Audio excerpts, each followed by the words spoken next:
Yo, what's up everybody? This is Alex from alexfromsound.com, and today I'm going to show you how to make your drums fat and loud every single time. So every time you lay down that sick drum loop, I'm going to show you the next step to make sure that that drum loop has the maximum possible potential in your mix. This video will benefit you regardless of what genre you're in, because the method I'm about to show you is a nice method to mix drums in general. So not just electronic music, hip hop, pop, any of the genres I'm into, but any genre. The reason I wanted to make this video is because 99% of the people that I teach do have issues with drums and do have trouble getting their drums sounding tight and clean and big. Usually when those people make their drums, they skip this crucial step that I'm about to show you. Keep in mind, you can go to courses.alexfromsound.com if you want to see how I mix and process every layer of a song. So if you're into that, go to courses.alexfromsound.com. Alright, let's hop into the video, guys. Alright, man, so we're jumping into our project here. I want to dedicate this project and video to my man Kevin Waddix and Marcus. You guys are steady commenting on all my videos, showing mad support. I appreciate that so much. Love you guys. Keep it up, and I'll keep it up for you. So let's get into this project. This is a little trap project here. I'm going to play it forward for you guys, and then we're going to get into the drums. I'm going to tank all the drums, drop all the gains, and then regain them, like put them back in, show you every layer of drums that you would need to make somewhat of a full drum beat, and then I'm going to show you how to sit all those drums correctly in the mix to make sure that your drums are always big.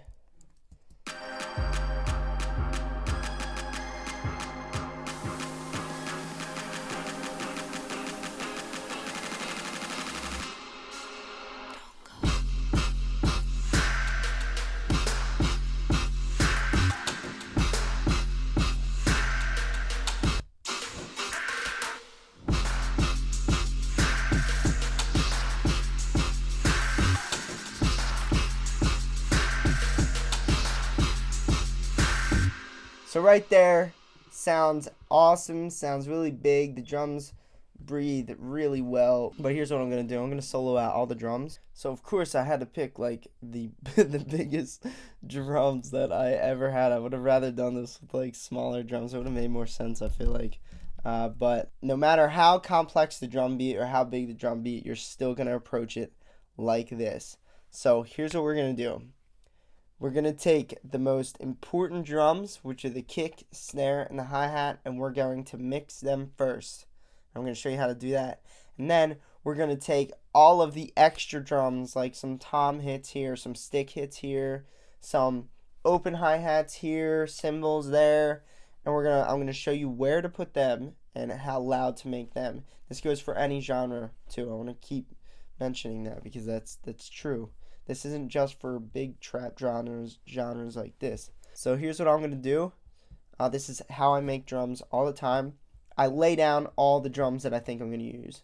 So when I lay down these drums, I just went like one after the other. Threw some hi-hats in there, snares, kicks, extra sounds, reverse things, drum fills and all those. And I threw them all in there. And then they were all raw, sounded really messy. And then this is what I did.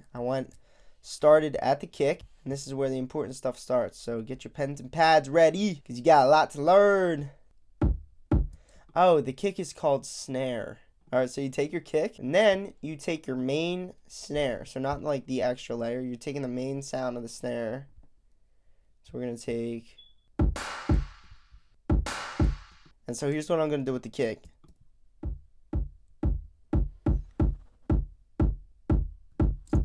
I'm going to get it at like a certain point, and that'll be my ceiling. None of the other drums can be louder than that. So if you look at this, my kick level is like right there. So all my other drums are going to be capped there, not going to get any louder than that kick. Some drums could be the same volume as that, but none of them can be louder, or else that's going to throw off the foundation of your structure, which is your kick. Let's take our next layer of drums, which is the snare.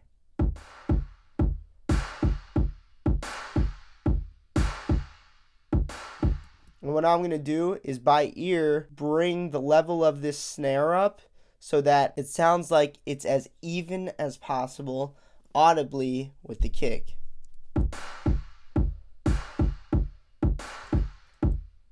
Those are pretty even, so I'm happy with those. If you do this every time you make drums, you're gonna be an all-star drummer. Everyone's gonna be like, yo, how do you learn how to do this?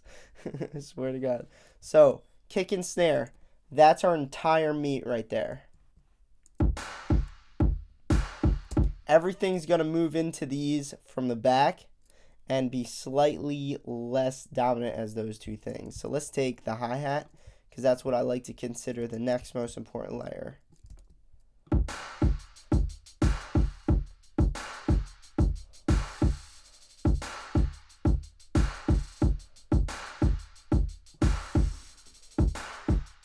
Keep in mind when you're doing this, you're doing it at a comfortable volume, not at loud volume. If you mix it loud volume, you'll overcompensate and undercompensate because of what you want to hear. Whereas when you do this at low volume, you can actually hear what's going on. And when I say low volume, this is how I explain low volume. If you just woke up like 1 minute ago, you know when you don't like loud sounds in the morning, but you want to listen to music or something, I don't know. Listen to music at that level you would just crawling out of bed. If you listen to loud music crawling out of bed, then you're different.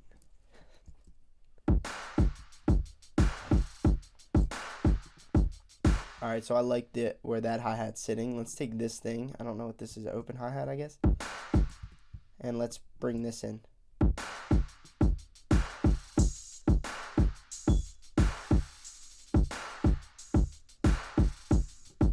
See, when it was up here, that's significantly too loud.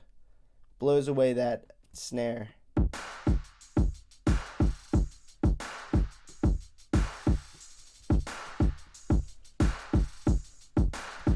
Nice.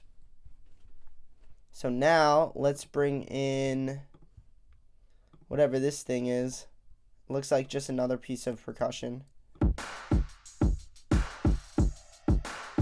It is.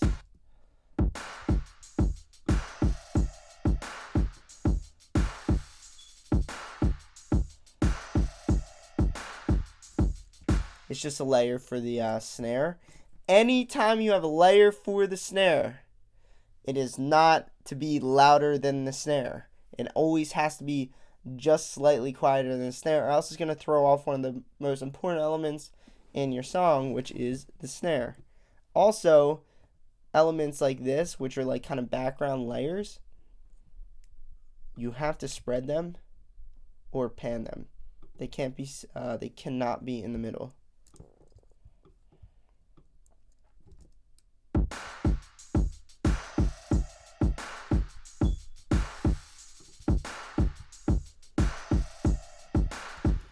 Now let's take another layer to the snare, which is this clap right here.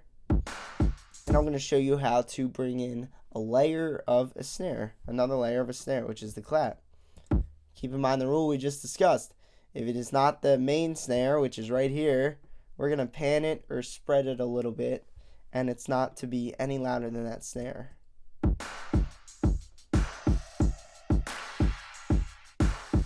See, that was too loud.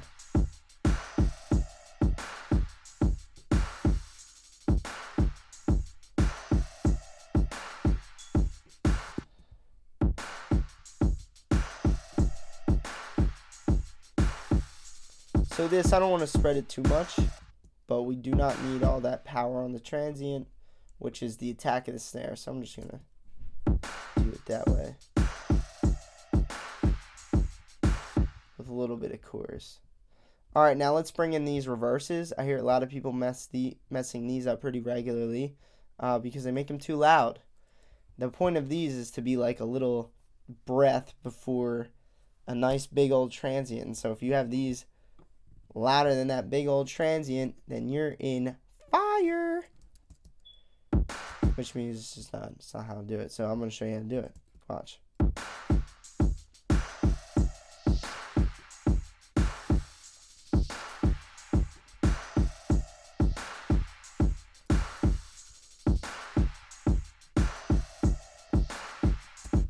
Nice. Wow, this low volume that I'm mixing on is really, really beneficial to my mixing. You guys should try it.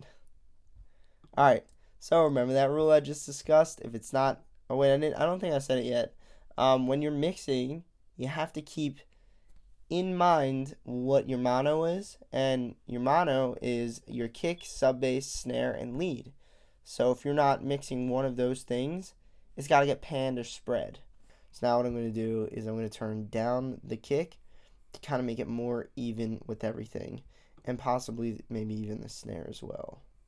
The snare is annoying though because there's like 9,000 layers on it.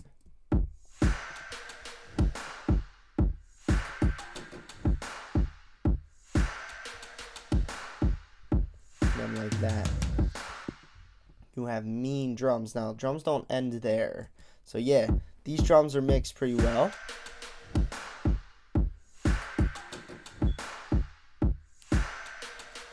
So what we could do is start bringing things in. Bass is going to be the first one, so we bring the bass into the mix of drums.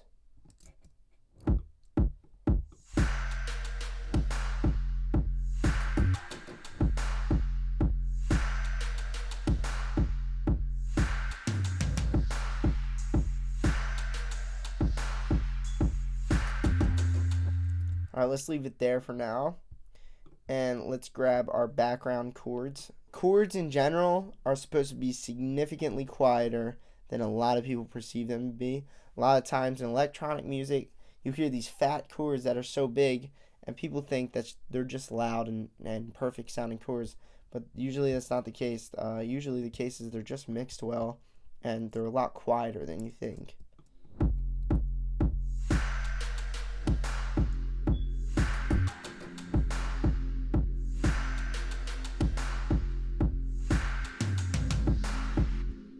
So this sound and a lot of other sounds, including this lead, is on my website. It's a free pack made by one of the supporters of the community named April Wave. If you go to my website and go to the store, you can find this free pack with all these 6 sounds, and go ahead and download them, and then make sure you support the creator of these sounds as well. There will be a link there with the pack. Alright, so here we go. I'm going to bring them in.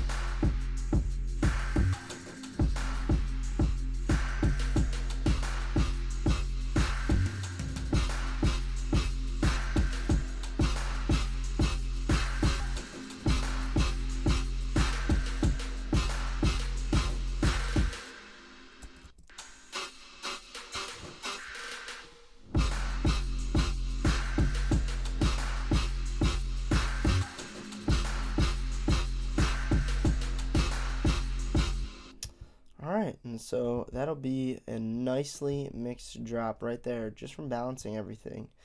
Balancing is the most simple concept of any part of mixing, I think, but it's the part that most people don't do because I guess I don't know, maybe it's just like maybe it's a really overseeable step. Like people tend to overlook it a lot because, you know, maybe they produce a sound and feel like they can just balance it really quick according to everything else in the mix, just by, you know, messing around with the fader, but that's not right. You really need to put the time aside to do this alone and single out this and do this whole entire step. I like to start with the drums. Some people like to start with other elements like vocals, but me, I get the best possible sound when I start with drums, bring in the bass, and then bring in everything after that right behind everything. Keep in mind for future videos, you can check out the schedule of my videos right here. I do videos 4 days a week, but that will come up, and even this weekend I plan on making a couple videos for this weekend too, because I want to get as many videos out as possible for you guys. You guys are awesome. I'm Alex from AlexFromSound.com. Peace out.